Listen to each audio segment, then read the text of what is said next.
here in France, they're very traditional areas where you wouldn't necessarily expect an innovation to happen. For the French, one of these areas is certainly la baguette.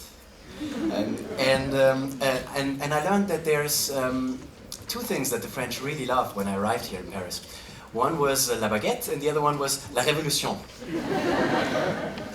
And the next speakers, they managed to combine actually both of these concepts, and the title of their talk is La Baguette se révolte, or The Baguette Revolution. So please welcome Jean-Louis Hecht et Jean-François Birr.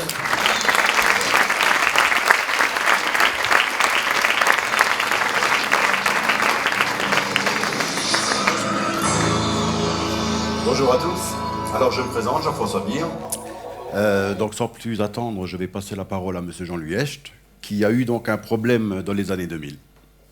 Monsieur Jean-Louis Hecht. Bonjour, Jean-Louis Hecht, boulanger. Donc la baguette révolution, c'est d'abord une aventure humaine, une aventure qui a commencé il y a 10 ans. Et on a persévéré pour arriver aujourd'hui à vous présenter un concept nouveau, un concept qui va distribuer des baguettes 24 heures sur 24, 7 sur 7, chaudes. Donc, ça a commencé lorsque j'ai voulu me servir d'un distributeur. Bon, je suis boulanger, je voulais vendre du pain après les heures d'ouverture, donc j'ai voulu me servir d'un distributeur.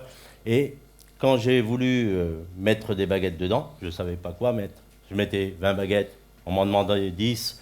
J'en perdais 10, j'en mettais 20, on m'en demandait 30, je faisais 10 clients pas contents.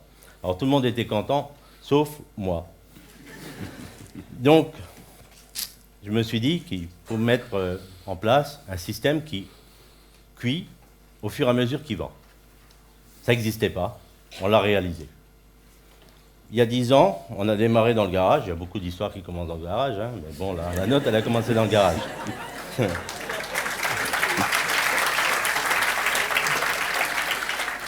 Donc on a, avec des machines existantes, on a bricolé ça, on a fait une machine mécanique et il fallait l'automatiser. On s'est adressé à des étudiants en BTS électronique qui nous ont câblé la machine. On a démontré que le système y marchait, donc il a fallu aller plus loin. Donc après, c'était la quête du Graal, quoi. Il fallait chercher une entreprise qui était capable de faire ça. C'est pas facile. Bon, on a quand même finalement trouvé au Portugal une entreprise qui nous a fait ça. Donc, on a fait un premier prototype. Ça marchait plus ou moins bien. Un deuxième, un troisième. Et en 2009, on a mis une machine en situation. Donc, cette machine, elle a marché. Quand les gens y venaient dessus, ils prenaient du pain, ils étaient contents. Mais bon, derrière ça, elle avait plein de problèmes. Moi, j'étais tout le temps dedans. Tout le monde était content, sauf moi. Donc, on a décidé de l'arrêter. Ça ne marchait pas trop bien. C'était pas facile. Donc, on l'a arrêté. Mais cerise sur le gâteau, l'entreprise qui faisait les prototypes ne voulait plus continuer. C'était trop difficile. Donc, on a retroussé nos manches. Et puis, on a continué. On a présenté une machine fin 2010 en Moselle, dans ma boulangerie. J'ai testé ça. Elle était bien. Elle marchait. Elle avait des petits problèmes, mais bon, on a résolu ça toute l'année. Et puis maintenant, on a une super machine. Donc, pour la technique, je vais vous passer Jean-François, il va vous expliquer ça. Alors, pour bien comprendre le produit qui rentre dans le concept, il faut déjà comprendre le produit à la base qui va rentrer dans le concept. Il faut savoir que chez votre boulanger, en moyenne, la cuisson d'une baguette de pain, c'est 20 minutes. Donc, en l'occurrence, pour le concept, c'est exactement le même produit, c'est du traditionnel. Seulement, la cuisson a été arrêtée au bout de 12 minutes. Donc, les 8 minutes qui manquent. On va mettre ces baguettes. Donc, je vais aller un peu vite. Ces baguettes pré-cuites, on va les stocker ici dans une chambre froide, sur des tapis motorisés. Capacité de ce module arrière, réfrigéré, 120 baguettes. Au bout des tapis, on a ici un ascenseur qui va récupérer les produits pour les présenter devant la porte du four. Un enfourneur va prendre le relais, enfourner les baguettes, Et c'est donc ici un vrai four de boulanger qui va terminer les 8 minutes manquantes sur la baguette. À la sortie du four, donc on a ici un bras robot qui a lui 3 fonctions. Donc la première fonction, c'est bien évidemment de stocker les baguettes cuites ici sur un tout petit rayonnage de vente, capacité 14 baguettes.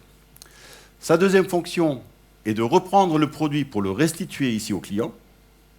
Et la troisième fonction, donc faut savoir qu'un automate gère tout ça, et que quand la baguette est exposée ici sur le rayonnage de vente, se déclenche automatiquement une temporisation.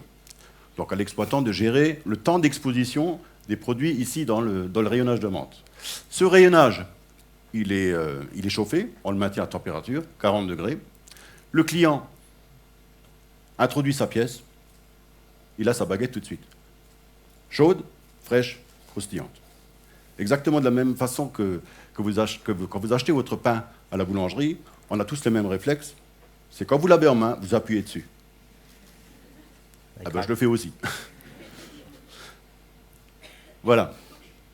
Alors bien entendu, donc on utilise de la robotique. Le bras robot travaille sur le X et le Y. La motorisation. Alors aujourd'hui, on a quand même évolué dans ce domaine-là, puisqu'on utilise des moteurs qui agissent sur des capteurs, mais qui mémorisent les positions. Un automate de dernière génération et Internet. Internet, pourquoi faire? Ben, la machine, s'il lui arrive quelque chose, il faut savoir qu'elle envoie un mail directement sur votre téléphone. Il y a un problème, elle est vide, elle vous envoie un mail. Tout à fait, c'est possible. Il y en a qui ne me croient pas? Alors, de la même manière, donc on a un logiciel qui nous permet de rentrer de la machine et qui nous permet d'agir sur les paramètres à distance de chez vous à la maison sur la machine. Des paramètres température, etc., etc. Vous pouvez aussi consulter à l'instant T ce que vous avez vendu. Tout ça, c'est faisable. Je vais repasser la parole à Jean-Louis. Bon, on a présenté déjà une machine sur l'Alsace, dans une famille de boulangers, la plus vieille famille de boulangers de France, boulanger de père en fils depuis 1752, avant la Révolution, avant Jean Valjean, avant... Et cette machine-là, aujourd'hui, bon, elle marche tout seule. Voilà. Donc on va s'arrêter là, parce qu'on a déjà dépassé le temps. Au revoir.